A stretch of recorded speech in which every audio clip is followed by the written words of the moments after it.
Narayanan, I have to ask you this question. Yeah. One of the earlier panelists who happens to be a brand expert, Sharad Gupta, who came for a panel discussion. I took an example. Yeah. For example, there's a BTech graduate from Delhi, BTech graduate from Chennai, BTech graduate from Trivandrum, BTech graduate from Kolkata, and there's a BTech graduate from Jumri Talaya. Right. Actually, there's a place called Jumri Talaya in Bihar. It's not a fictitious name, right? You put all 5 of them under one roof. Try and evaluate their level of knowledge exposure. You will understand there is a variation in our education system. Why I'm bringing this background? There are brilliant startup ideas. People struggle to execute is on account of reachability. Now, for some reason, the compliance called ESG, startup ecosystem. A lot of people talk about you need to have a pitch document, you need to pitch it for VCs, you need to talk to the PE, you need to look for investors. Every one of them, it can propel your startup only when you have a compatibility with the language called English. Yeah. Today we are conversing there, Yes. right? For those who do not have access to information, because of their inability to express themselves in a language which they are not comfortable in. India is a country, we have multiple languages. For the benefit of my startup, aspirational guys out there who's listening to us, of course, I'll put a subtitle in many languages. If I want to know as a startup that what are the significant things which I should know about ESG, that's my first question. And if I know what ESG is all about, how do I go about ensuring that my startup ecosystem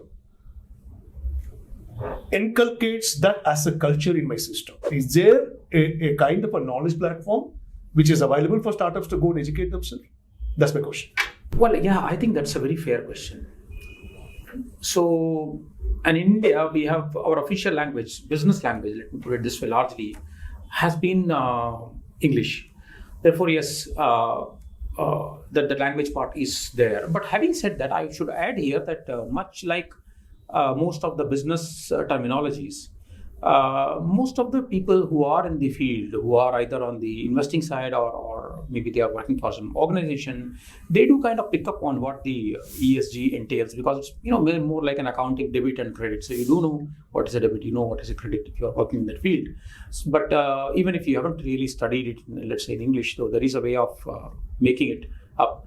So I suppose that though I totally acknowledge the part that this might be a challenge for people who are not so familiar with English, and they are entrepreneurs in other areas, but I'm sure that the more and more they engage with this community, they will certainly take it up. Now, having said this, I should also add that in terms of educating themselves on these aspects, very important, because normally what happens is the demand whenever they go for you mentioned about the pitch, if I remember. Is that most of the time the pitch is all about your business plan. That is, what is it that they will do with the money that is going to come to them.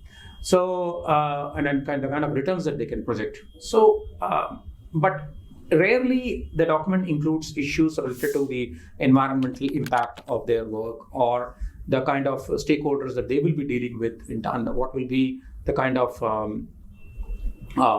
exchange of goods and services, which may in turn also have societal impact, and so on and so forth. So basically, those other things get more or less treated like externalities and are more in the periphery, though they don't really come to the core of the whole discussion around the business, the funding part, and that therefore a lot of the startup investors and as well as the business people don't take much interest on this side.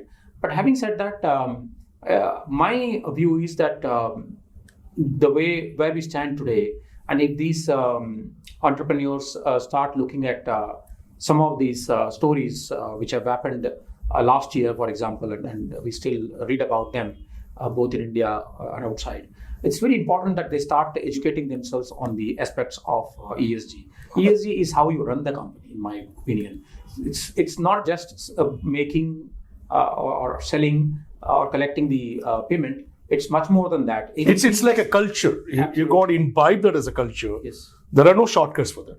If I understand. And as a matter of fact, shortcut is a very interesting word. Shortcut is what really ESG is not all about. it prevents you from taking those risky shortcuts. And it makes sure that you are on track. It makes sure that you are accountable to all the stakeholders and not just one of them. And ESG at the same time is also a collective responsibility. It's not only the responsibility of the founder, it's also the responsibility of the investors, the board. The complete ecosystem. The complete ecosystem. Interesting. And anyone who has any kind of influence or say on the running of the company, they have to take more ownership also of that. Because if the only expectation that they have from the founder is that it's all about money, then in that case, that's where all the efforts will go in as well. All the energies are going to go as well. But what we are talking about here is that we try to avoid taking those risky shortcuts, which can cut short your journey. That's a very important aspect of all about. And all the effort that you may have made in the past, they will be null and void at some point in time. And that's very important aspect of it today.